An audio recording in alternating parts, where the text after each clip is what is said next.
Hey guys, Tim Dorman here with the Long Hair Gardener, and today I am at my parents' house and we are going to just take a little look around at some of the flowers that my mom has. It is very late in the season here. We are in mid-October, so there aren't a lot of great showy flowers out, but there are still a few um, that we can take a look at. Alright, so come along and let's take a look at my mom's flowers. Alright, so these are the zinnias at my parents' house, and it is very late in the season. We are in October, and they are also usually about 10 degrees colder than where I am. So the flowers aren't looking so good, but just to give you an idea of how many there are, they of course have a lot more room than I do, and so they take full advantage of this space by planting all of these zinnias. And there are some more all the way down in the corner here. We're going to take a little walk around and take a look at those too.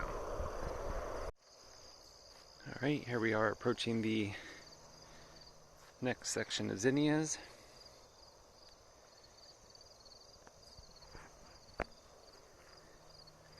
So these are incredibly easy to grow if you've never grown them.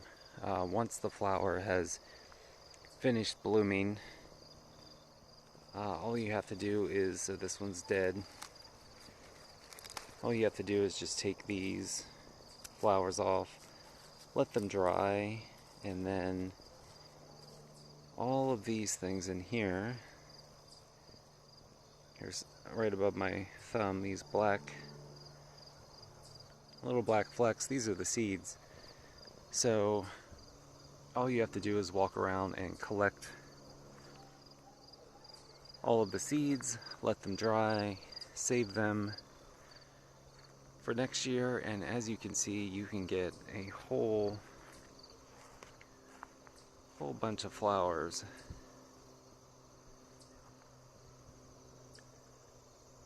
So they have, of course, already collected a whole bunch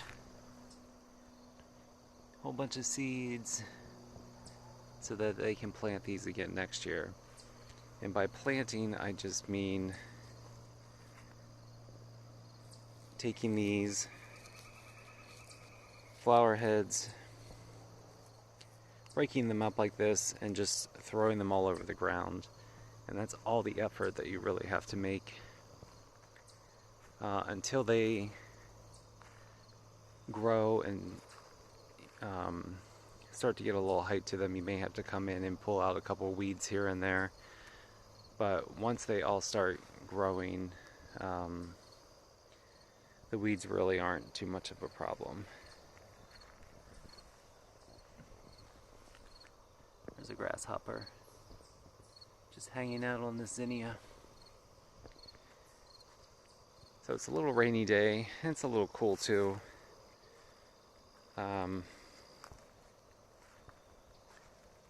But when these are in their prime and it's a warm sunny day, there are tons of butterflies out here.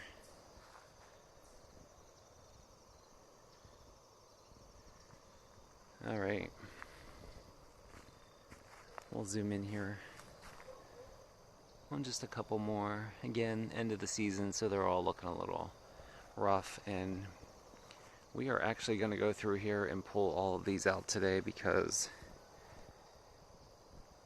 it's just time to get rid of them.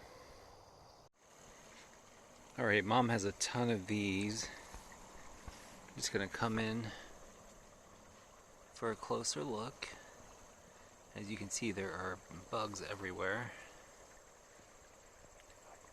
I think these are a type of chrysanthemum. So I'll have to look and see if I can find the exact name online. Alright, let's walk around here and take a look at these coxcombs, which are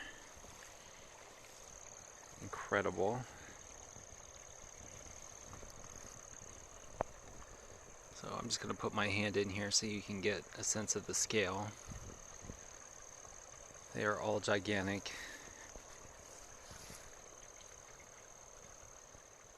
And Mom just grows these from seeds. She just throws them around. And they come back. So I'm going to zoom in right here. If you could see, there are, if I just rub my fingers on here, these little black dots are actually the seeds. So when you come in here and shake the flower around, they just basically fall all over. Alright, let's walk around up here. Of course, it is way past the end of the season, so most of the flowers Mom tore out, but there are still a few nice ones hanging around. These are shorter zinnias.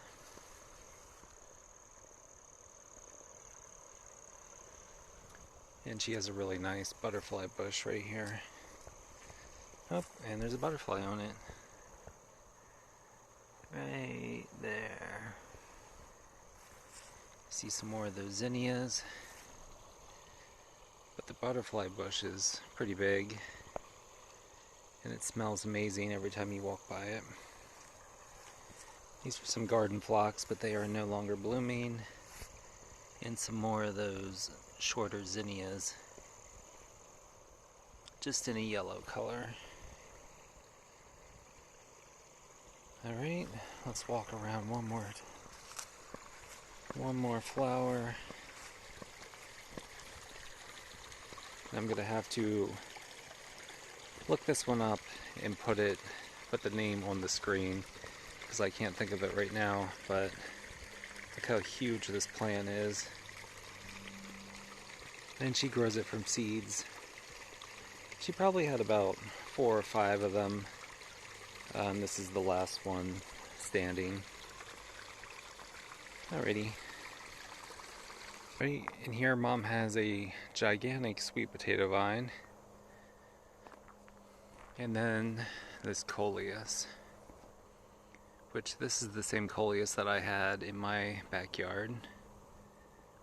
And I basically just took a piece of hers and grew a cutting. So Mom and Dad live in the country, so everything is on such a larger scale than my little tiny garden. Keep putting my hand in here just so you can kind of get a scale. Alright, let's move on and see what else Mom has. Alright, Mom has some chrysanthemums. So these yellow ones, and the white ones off to the right there, they come back every year. And while I'm here, she also has a cardinal climber, but this is a different variety than mine. You can see that the leaves look different. So, of course, I got some seeds, and I'll be growing some of those next year. Alright, Mom also had a hyacinth bean vine. Here are the beans. It's done blooming, but the beans have the seeds inside if you wanted to grow some next year. Alright, lots of mums. These are the same mums that we saw earlier. She has some ostemerias. Some more short zinnias. Some more mums. There are a couple brown-eyed Susans still hanging on for her. And we have this, I believe it is a spider flower, spider plant. We'll have to check with Mom. Alright, I believe Mom said this is called a strawberry Sunday hydrangea.